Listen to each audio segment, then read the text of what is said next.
저희 가정의 둘째 아이가 군대에 입대를 했습니다. 홍천 11사단 오뚜기 부대에 배치를 받아서 열심히 군 복무하고 있습니다. 군대에서 부모에게 첫 편지가 왔습니다. 보니까 강제적으로 시킨 것 같더라고요. 내용인즉 100가지 감사해서 아이가 100가지 감사를 써서 부모님에게 이제 보낸 겁니다. 군대에서 이렇게 감사하며 살고 있으니까 안심하고 맡기라는 의미겠지요. 제가 그 100가지 감사를 끝까지 읽어봤습니다. 남의 감사 읽어보기가 쉽지 않더라고요. 근데 이 자식놈이 도대체 뭘 감사했을까? 그 중에 제 눈에 확 띄었던 2가지 감사가 있었습니다. 첫 번째는 예수 믿는 가정에 태어나게 하신 것 감사.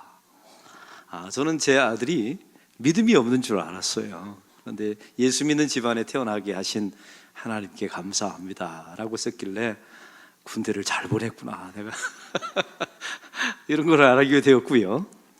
두 번째는 저희 첫째 아이와 둘째가 본래 사이가 좀 안 좋더라고요. 형제간의 사이가 좋아야 되는데 그래서 둘째가 첫째를 이겨먹으려고 해요.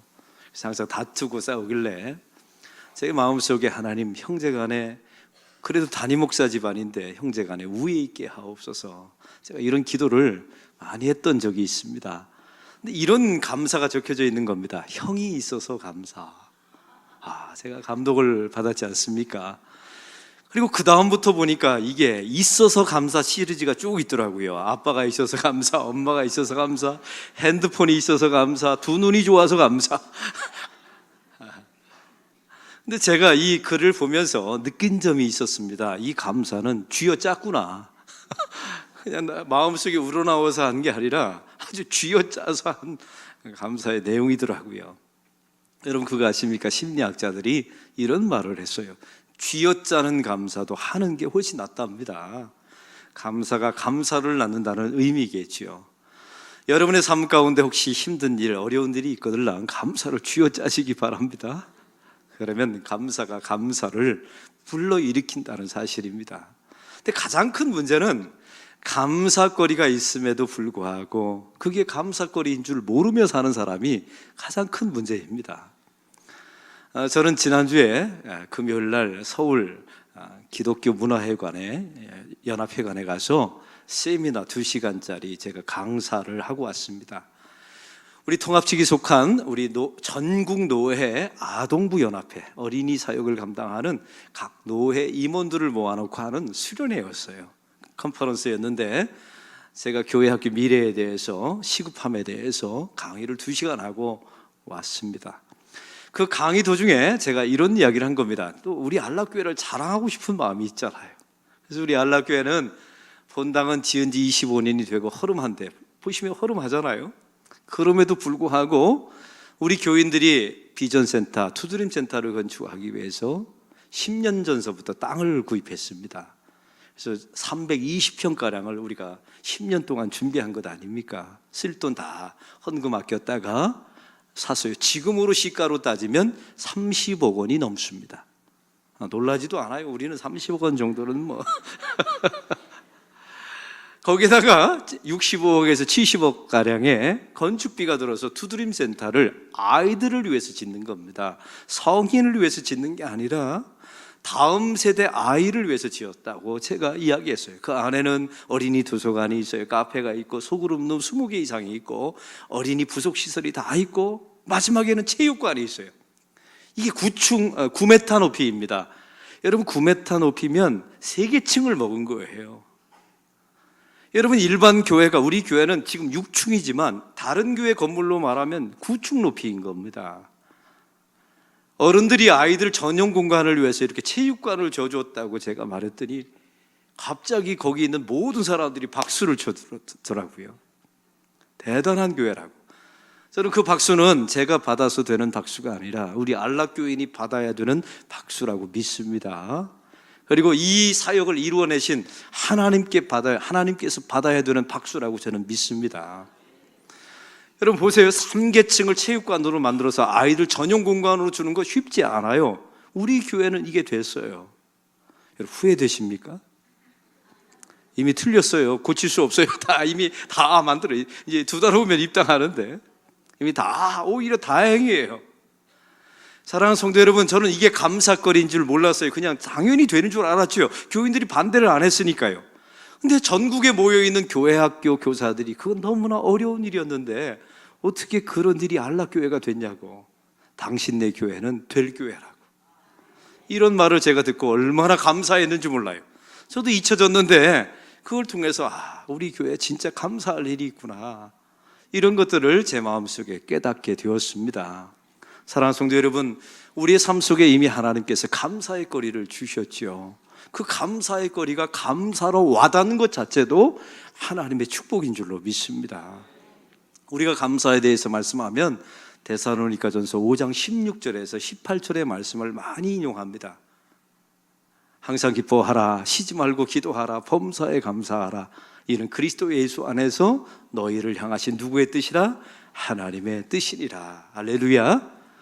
여러분, 이 말씀은 항상 기뻐하고 범사에 감사하고 쉬지 말고 기도하고, 이게 되니까 하나님께서 이 말씀을 우리에게 요구하신 거예요.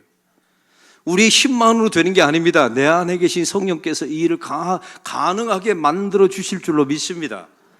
여러분, 그런데 이 말씀의 원뜻을 보면 기가 막혀요. 항상 기뻐하라. 여러분, 기뻐하라는 이 히브리어의 원문의 본래 뜻이 무엇인 줄 아십니까? 당당함, 자부심. 한번 따라해 봅시다. 당당함과 자부심. 여러분, 이게 무슨 의미냐면 우리 삶 속에 여러 가지 고난이 있지요. 환난이 있습니다. 그러나 환경을 바라보면 기뻐할 수가 없어요. 그럼에도 불구하고 내가 그 고난 속에서 내가 하나님의 백성의 신분에 대한 당당함, 자부심이 있으면 기뻐할 수 있어요. 아무리 어려워도, 아무리 좀 가난해도 병들어도 그럼에도 불구하고 내 안에 기뻐하라. 원문의 뜻은 당당함, 하나님의 백성의 신분에 대한 자긍심이거든요. 그것이 있다면 기뻐하게 될 줄로 믿습니다.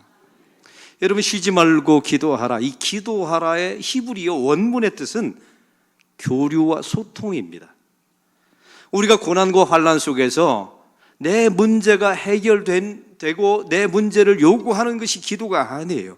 하나님과 소통하고 교류하는 것이 본래 기도입니다. 사랑하는 성도 여러분, 고난 속에 있는 하나님의 백성들이 있나요? 주님과 소통하세요. 그럼 그 사람이 기뻐할 수 있고 그 사람이 감사하게 될 줄로 믿습니다. 또한 범사에 감사하라라는 말씀, 여러분, 이 감사하라의 히브리어 원문의 뜻은 어떤 대상에 대한 절대적인 신뢰라는 뜻을 가지고 있어요. 우리가 삶 속에 수많은 어려움과 아픔과 갈등이 있지요. 인간관계의 갈등도 있고 부족한 결핍도 있어요. 그러나 나를 향한 그 하나님의 절대적인 사랑에 대한 나의 신뢰를 둔다면 그 상황 속에서도 감사하게 된다는 것입니다. 여러분, 이것이 이 말씀의 뜻이었어요. 오늘 본문도 바로 그런 관점에서 바라보기를 좀 원합니다. 예수님께서 베다니 마을로 가셨습니다. 베다니 마을은 예수님께서 사랑했던 나사로가 살던 동네였죠. 중병에 걸렸습니다. 그의 누이였던 마르다와 마리아가 급히 사람을 보내서 예수님에게 와달라, 기도해달라, 고쳐달라 부탁을 하게 됩니다. 근데 가는 동안에 이미 나사로는 죽었습니다. 예수님께서 그걸 아시고 4일이 지난 후에 일부러 늦게 베다니 마을에 등장합니다. 그리고 무덤 앞에 서게 된 거예요. 우리 예수님께서 무덤 앞에 서서 돌문을 옮겨 놓으라 라고 말씀하시죠. 이때 마르다가 대답합니다. 주여, 벌써 사흘이 지나서 냄새가 나서 썩어지나이다. 이 말씀의 뜻이 무엇이라고요? 주님, 소용없습니다. 늦었습니다. 안 됩니다. 끝났습니다. 내 오라비는 죽었습니다. 이렇게 말합니다. 여러분, 이 마르다의 신앙 없음에 대해서 우리가 지난주 말씀드렸지만 사실은 이게 팩트입니다. 사실이에요. 세상적인 시선으로 바라보면 이건 끝난 거거든요. 이미 4일이 지나서 냄새가 납니다. 썩어졌어요. 끝났어요. 인간적인 소망이 없어요. 맞아요. 사람의 모든 시선은 다 사실은 우리의 팩트와 사실을 바라봅니다. 그런데 우리 주님께서 그의 시선을 옮기라라고 말씀하십니다. 오늘 말씀의 40절의 말씀을 우리 다 같이 읽겠습니다. 예수께서 이르시되 내 말이 내가 믿으면 하나님의 영광을 보리라 하지 아니하였느냐 하시니 아멘. 하나님의 영광을 보리라 라고 말씀하세요. 본다라는 단어가 나와 있죠. 우리 시선은 항상 썩은 시체, 내 삶의 문제, 불가능한 문제, 이미 끝난 문제에 내 시선이 있어요. 근데 주님께서 말씀하십니다. 그 시선을 들어 하나님의 영광을 바라보라는 거예요. 우리의 시선을 옮기라는 것입니다. 여러분, 맨 처음에 예수님께서 이 마르다와 마리아가 소식을 전합니다. 오라비가 죽게 되었습니다. 아픕니다. 했을 때 예수님이 전했던 말 기억하십니까? 이때 이렇게 말합니다. 이 병은 죽을 병이 아니다. 하나님의 영광을 위함이다. 하나님의 아들 예수가 이 일을 통하여 영광을 받아낼 것이다. 이게 초기에 예수님께서 하신 말씀이에요. 사랑하는 성도 여러분, 그럼 예수님께서 말씀하시는 그 하나님의 아들 예수가 받아낸다라고 말했던 그 하나님의 영광은 도대체 무엇일까요? 제가 말씀드렸어요. 이것은 헬라어로 영광은 독사라고 말씀드렸죠. 하나님의 독사, 이 의미는 두 가지 의미가 있어요. 지금 내 삶에 수많은 문제가 있어요. 아픔이 있고 죽음의 문제와 죽음 앞에 놓여져 있어요. 그때 하나님의 백성들은 우리의 시선을 들어서 하나님의 영광을 보라 합니다. 그 하나님의 영광 첫 번째는, 하나님, 이 죽음 앞에 선 이 고난과 고통을 통해서도 예수님이 드러나게 하여 주옵소서. 이게 우리의 첫 번째 기도 제목이 되어야 된다는 거예요. 한번 따라해 봅시다. 이 고난 속에서도 예수님이 드러나기를 원합니다. 이걸 기도하셔야 돼요. 두 번째는 세상 사람은 끝났다, 안 된다, 망했다, 죽음이다, 소망이 없다라고 말하는 그 죽음 앞에서도 하나님의 백성들은 이렇게 기도해야 된다는 거예요. 이렇게 우리 시선을 옮겨야 된다는 겁니다. 하나님, 이 죽음을 통해서도 하나님이 일하실 수 있습니다. 여러분, 이걸 정말 믿나요? 여러분, 저는 이것을 믿습니다. 여러분, 시선을 죽음으로부터, 시체로부터, 그 어둠의 동굴로부터 하나님의 영광을 향해서 우리 시선을 옮긴다는 것은 명확하게 표현해 볼까요? 기도 제목을 바꾼다는 뜻이에요. 우리 성도들을 보면요, 참 비는 게 많아요. 얼마나 하나님께 빌든지, 새벽에도 빌고 수요 예배 때 와서도 빌고, 비는 게 중얼중얼 하면서 비는 게 많아요. 주로 비는 내용을 봤더니 병 고쳐달라, 돈 달라, 내 자식 취직시켜달라, 가정의 문제 해결해달라, 뭔가 달라 계속 말해요. 사랑하는 성도 여러분, 빈다고 되는 게 아니에요. 착각하지 마세요. 기독교는 팔공산 갓바위에서 비는, 그렇게 비는 것과는 전혀 다릅니다. 저와 여러분이 하나님의 백성으로서 이 땅에 살아갈 때 죽음 앞에서 감사할 수 있으려면 우리의 현실에 두었던 우리의 시선을 하나님의 영광으로 우리의 시선을 돌리셔야 돼요. 하나님, 이 죽음을 통해서도 예수님이 드러나기를 원합니다. 이 죽음을 통해서도 예수님께서 일하실 줄로 믿습니다. 이게 기도 제목이어야 된다는 거예요. 이러면 하나님께서 반드시 들어주실 줄로 믿습니다. 여러분, 이런 사람만이 할 수 있는 게 오늘 성경 41절에 보면 예수님의 감사가 나와 있어요. 그 내용 41절을 다 같이 읽겠습니다. 돌을 옮겨 놓으니 주께서 눈을 들어 우러러보시고 이르시되 아버지여, 내 말을 들은 사람을 감사하나이다. 아멘. 여러분, 여기서 두 가지 단어를 집중해 보셔야 합니다. 첫 번째는 눈을 들어 하늘을 우러러보니, 이게 시선을 바꾸는 내용이 있죠. 하늘을 우러러본다라는 내용은 하나님의 영광을 본다는 의미예요. 아니, 우리의 기도 제목이 바뀐다는 겁니다. 나의 이 문제를 해결해 주세요. 고통스럽습니다. 풀어주세요. 다니게 해주세요. 물질을 주세요. 우리 진로를 열어주세요. 이것보다 중요한 것은, 하나님, 지금은 어렵지만, 지금은 죽음처럼 보여요. 지금은 끝난 것처럼 보여요. 세상은 모든 것이 소망이 없다고 말합니다. 그런 여러분의 삶의 문제를 앞에 딱 놓고, 하나님, 이 실패와 이 질병과 이 죽음을 통해서도 예수님이 드러나기를 원합니다. 예수님이 이 죽음을 통해서도 일하실 줄로 나는 믿습니다. 이렇게 두 가지 기도 제목을 가지면 하나님께서 반드시 응답하신다는 내용입니다. 이게 눈을 들어 시선을 하늘을 우러러본다는 뜻이에요. 그래서 예수 믿는 사람들은 고난 속에서 죽음 앞에서 감사하려면 기도 제목이 바뀌어야 돼요. 할렐루야. 또한 오늘 말씀에 보면 기가 막힌 말씀이 있습니다. 내 말을 들으신 것을 하고 과거 완료형으로서요. 여러분에게 묻습니다. 지금 나사로가 살아났습니까? 아직 안 살아났어요. 무덤 앞에서 예수님이 기도하시는 거예요. 그런데 내 기도를 들으신 것을 이라고 과거 완료형으로 말합니다. 본래는 이렇게 말해야 돼요. 내 기도를 들으실 것을 이라고 미래로 말해야 돼요. 근데 예수님은 내 기도를 이미 들으신 것을 감사합니다라고 말하죠. 왜요?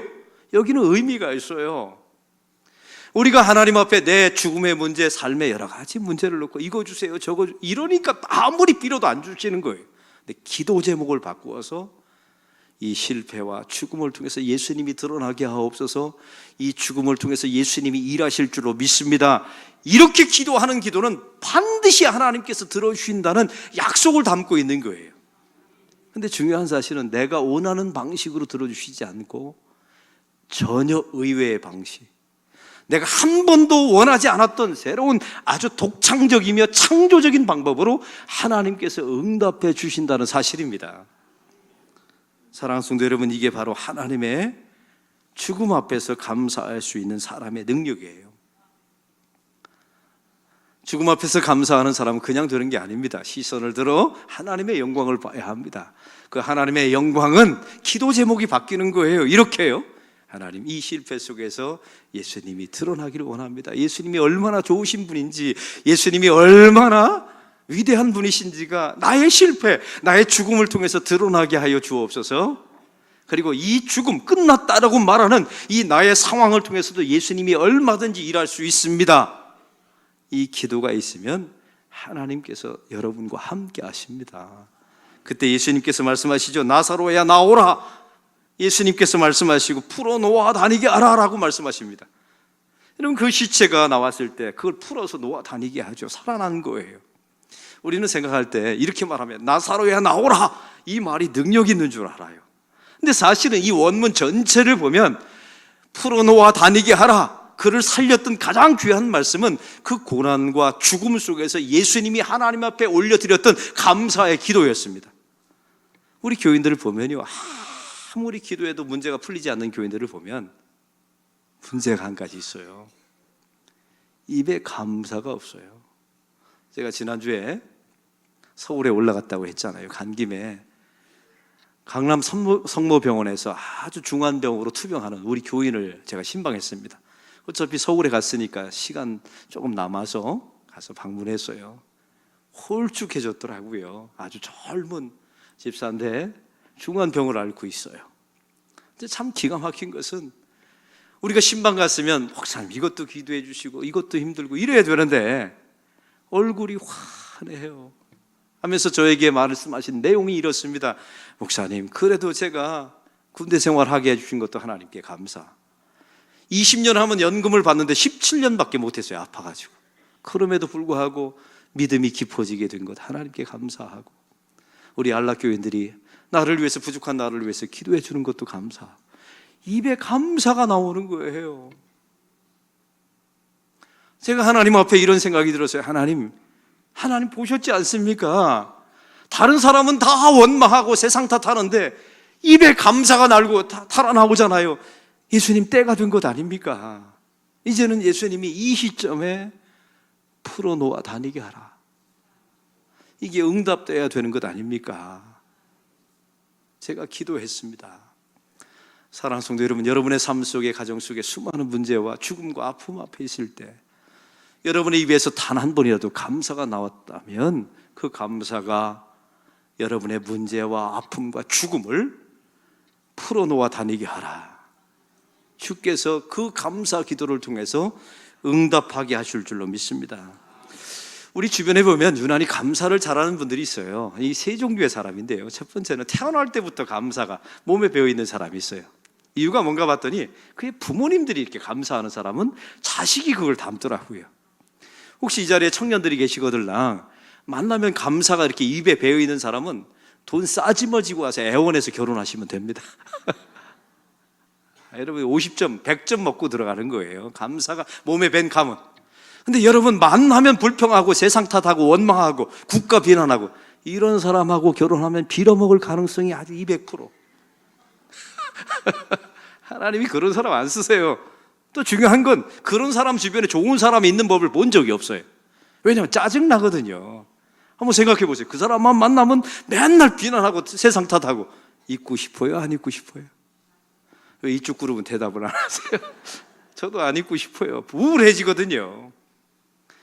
그래서 태생부터 감사가 배어 있는 사람이 있어요. 우리 교회도 있습니다. 두 번째는 훈련된 사람이에요. 이 사람을 보면 예수를 믿고 나서 자기의 말과 행동을 훈련해서 감사가 된 사람이 있어요. 대표적인 사람이 저희 외사촌 누님입니다. 이분은 중학교밖에 안 나왔어요. 가정이 가난해서 자기 오라비를 공부시키려고 백화점 점원으로 평생 일하다가 택시 운전사와 결혼을 했습니다. 가난합니다. 근데 우리 외사촌 누님이 예수님을 잘 믿게 되었어요. 옛날에 이렇게 밝은 얼굴이 아니었거든요. 감사합니다, 좋아요 이런 말 쓰는 사람이 아니었어요. 근데 지금 예수를 믿고 나서 지금 만나면요, 놀라운 일은 저한테 항상 동생인데도 존댓말을 써요. 목사님 사랑해요, 목사님 감사해요. 말만 하면 난 닭살이 막 돋아요. 제 아내가 오해했다니까. 당신 집안 사람들은 좀 이상하다고. 근데 참 희한한 것은 이분이 예수를 믿고 바뀐 거예요. 너무나 놀라운 사실은 저는 처음에 닭살 돋아가지고 무슨 일이 있나, 이게 이상하다 싶었어요. 근데 지금은 저도 누님 감사해요, 저도 사랑해요. 저도 전염됐더라고요. 한 사람의 감사와 기쁨이 주변 사람을 바꿔요. 이게 신앙인의 모습인 줄로 믿습니다. 또 한 가지는 기도 제목이 바뀐 사람들. 하나님께 절대적인 내 삶은 문제가 풀리지 않았어요. 아직도 어려워요. 끝났다고 말합니다. 세상은 소망이 없다고 말해요. 아니 죽음이라고 말합니다. 그 앞에서 하나님, 이 죽음을 통해서도 예수님이 드러나기를 원합니다. 예수님이 역사하시고 일하실 줄로 믿습니다. 이런 기도 제목을 가지고 있는 사람은 반드시 하나님께서 그의 입술을 통해서 감사가 나오게 하시는 줄 믿습니다. 그런 사람에게 예수님께서 말씀하십니다. 풀어놓아 다니게 하라. 그렇게 되는 거예요. 사도행전 16장에 보면 사도 바울과 실라가 빌립보 지역에 가게 됩니다. 2차 전도 여행 중에 가서 복음을 전하다가 귀신 들린 여종을 고쳐주게 되죠. 근데 이게 발단이 되어가지고 감옥에 갇히게 됩니다. 이 바울과 실라가 감옥에서 성경에 보니까 찬송과 기도를 했다고 나와 있어요. 사실은 이런 찬송가가 그때는 없었지 않습니까? 2000년 전에. 도대체 바울은 무슨 노래를 불렀을까? 그 당시에 누가 작곡가, 작사가도 없었을 텐데 도대체 어떤 가사를 가지고 노래했을까? 성경은 그런 걸 좀 써줬으면 얼마나 좋을까? 바울 작사, 작곡 이런 노래를 가지고 우리가 이 시대 2000년이 지나서 불렀으면 얼마나 좋았을까요? 제가 그래서 나중에 죽어서 천국 가면 물어보려 합니다. 바울한테. 그때 빌립보 감옥에서 무슨 노래를 불렀냐고. 저는 분명히 상상합니다. 이런 노래를 불렀을 것 같아요. 하나님, 이 감옥에서 나를 꺼내주세요. 이런 찬양하지 않고요. 하나님, 저는 감옥에 들어왔습니다. 이해할 수는 없지만 이 감옥 생활을 통해서 예수님이 드러나게 하여 주옵소서. 이 세상 사람들이 끝났다라고 말하는 이 감옥 생활 속에서 예수님이 일하실 줄로 나는 믿습니다. 이렇게 말하면서 찬양하리라고 저는 믿어요. 왜냐하면 이런 찬양할 때 옥문이 열리고 풀어놓아 다니게 하라. 빌립보 감옥에서 사도 바울이 나왔지 않습니까? 여러분의 삶 속에 가난과 상처와 수많은 어려움으로 묶여있는 분들이 계세요. 여러분, 그때마다 여러분의 눈을 들어 하늘을 바라보시기 바랍니다. 기도 제목이 바뀌라는 얘기예요. 나의 이 문제를 해결해 달라고 빌고 이건 팔공산 갓바위선 하는 거예요. 그 상황 속에서도 주님 앞에 하나님의 영광을 구하는 기도를 하십시오. 예수님 드러나기를 원합니다. 예수님이 일하실 줄로 믿습니다. 여러분, 하나님께서 반드시 여러분이 기대했던 전혀 다른 방식으로 하나님께서 응답해 주시라고 믿습니다. 이게 오늘 본문의 약속이에요. 우리 교회가 이번에 이종원 목사님의 사택을 허물었습니다. 이제 앞에 공사가 다 끝나게 되면 저 담을 치우면 주차장이 좀 넓어져요. 이종원 목사님이 사셨던 사택에 80년 된 모과나무가 있어요. 이게 지금은 햇볕을 좀 덜 받아서 그렇지만 6년 전에는 한 가마리를 땄어요. 우리가 모과를. 누가 먹을게요? 저하고 우리 부목사님들이 나눠 먹었어요. 근데 이번에 그걸 이제 허물면서 제가 공사장 관계자들에게 부탁을 드렸습니다. 그 80년 된 모과나무를 반드시 살려야 된다고. 왜냐하면 그걸 옮겨다가 본당이 다 지으면 그 새 건물 본당 앞에다 우리 교회 마스코트 나무로 심을 계획이에요. 열매가 찢어지도록 달리거든요. 근데 보니까 이게 포크레인으로 바닥을 파고 집을 허물다 보니까 뿌리를 옆에를 다 잘라놓은 거예요. 그리고 봉분 비슷하게 만들어 놨습니다. 왜 이렇게 해놨을까 싶었는데 나중에 알고 보니까요, 아주 오래된 나무를 옮기려면 미리 뿌리를 잘라놔야 된답니다. 그래야 옮길 수 있고 옮겨야 살아날 수 있다는 거예요. 저는 모과나무 입장에서 한번 생각해 봤습니다. 어느 날 80년 동안 한 자리에서 잘 살았어요. 근데 이상하게 포크레인이 와가지고 자기 뿌리를 다 옆질을 잘라놨네요. 도대체 나를 왜 자르나? 이렇게 오해했을 것 아닙니까? 제가 모과나무 뒤에 가서 가만히 얘기하고 싶어요. 너 죽이려고 그러는 게 아니다. 풀어놓아 다니게 하려고 하는 거다. 너를 본당 앞으로 옮겨서 우리 교회 마스코트로 써서 나중에 한가마니가 나오면 우리 교인들과 함께 모과를 나눠 먹을 생각이다. 알아듣든 몰아듣든 제가 얘기할 참입니다. 사랑하는 성도 여러분, 저와 여러분도 마찬가지 아니에요? 인생의 뿌리가 끊긴 성도들이 있습니다. 왜 내 인생의 뿌리가 끊어지는지. 모든 식물과 모든 자원을 빨아먹는 내 인생의 뿌리가 다 끊어졌어요. 나는 끝이다, 나는 여기가 절망이다, 나는 죽음이다 라고 말했죠. 아니요, 주님께서 여러분의 인생을 의외 알지 못하는 장소로 옮기셔서 풀어놓아 다니게 할 줄로 믿습니다. 이게 하나님의 백성들이에요. 기도 제목이 바뀌면 이런 감사, 죽음 앞에서의 감사 기도가 나오게 되는 줄로 믿습니다. 얼마 전에 저한테 편지 하나가 왔습니다. 이 편지를 읽고 말씀을 마칩니다. 이분은 타교회 교인인데 우리 안락교회 새벽 예배를 열심히 다녔던 분의 편지입니다. 여러분에게 읽겠습니다. 안녕하세요 목사님, 저는 안락교회 새벽 예배 드리는 타교회 성도입니다. 저는 아주 특별한 기도 제목이 있어서 재작년에 안락교회 새벽 예배 드리며 말씀으로 많은 위로와 말씀도 배우고 안락교회당에서 기도했었습니다. 재작년 제가 부르짖는 기도를 드렸지만 하나님께서 그 기도는 응답하지 않고 예상하지 않는 다른 길로 하나님이 인도하셨습니다. 그때는 배신감마저 들고 힘들었는데 하나님은 선하시고 우리 아버지 되신다는 믿음이 있었기에 견디게 했고, 목사님 말씀대로 지금은 그 뜻을 모르지만 5년 10년이 지나면 하나님께서 그때 왜 그랬는지 알게 될 거라고 믿음이 생겼습니다. 지금은 다른 길에 서 있어서 감사와 또다시 하나님의 비전을 찾고 너무나 감사하며 보내고 있습니다. 지금은 가끔 안락교회 새벽 예배 하나님의 말씀을 먹으러 가고 저의 본 교회에서 새벽 예배를 열심히 드립니다. 그리고 안락교회에게 건축 헌금도 제가 보내드립니다. 이런 편지였습니다. 사랑하는 성도 여러분, 이 내용의 의미가 뭔지 아시겠죠? 하나님께 간절히 구했던 자기 기도 제목을 가지고 안락교회에 나와서 새벽 예배 드렸답니다. 아무리 빌어도 하나님이 안 들어주시더래요. 근데 자기 예상과 전혀 다른 방식으로 하나님께서 다른 길로 인도하시도록 합니다. 그래서 마음이 상했답니다. 근데 말씀을 통하여 기도 제목이 바뀌었답니다. 나의 실패와 고난 속에서도 예수님께서 드러나기를 원하고 예수님께서 일할 수 있다는 믿음과 확신이 생겼답니다. 그리고 다른 길이지만, 내가 예상했던 길과 다르지만 그 자리에서 지금 감사가 나온답니다. 이게 죽음 앞에 선 성도의 감사 기도입니다. 그런 사람에게는 주께서 말씀하십니다. 풀어놓아 다니게 하라. 여러분의 가정 속에서도 이런 역사가 일어나기를 소망합니다. 하나님 아버지, 오늘 말씀을 통하여 죽음 앞에 서서 칭칭동여서 매여 있는 하나님의 백성들이 있습니까? 너무 고통스러워 꼼짝달싹 못하고 죽음이라고 끝이라고 절망하는 하나님의 백성들이 있습니까? 저들의 눈을 들어 하늘을 바라보라고, 하나님의 영광을 보라고, 기도 제목이 바뀌라고 주께서 말씀하고 있습니다. 이 말씀에 하나님의 백성들이 응답하기를 원합니다. 내 문제를 풀어달라고 말하기 전에 하나님, 이 죽음을 통해서, 이 고난을 통해서도 예수님이 드러나기를 원합니다. 예수님이 일하실 줄로 믿습니다. 이 기도 제목으로 바뀌게 하여 주옵소서.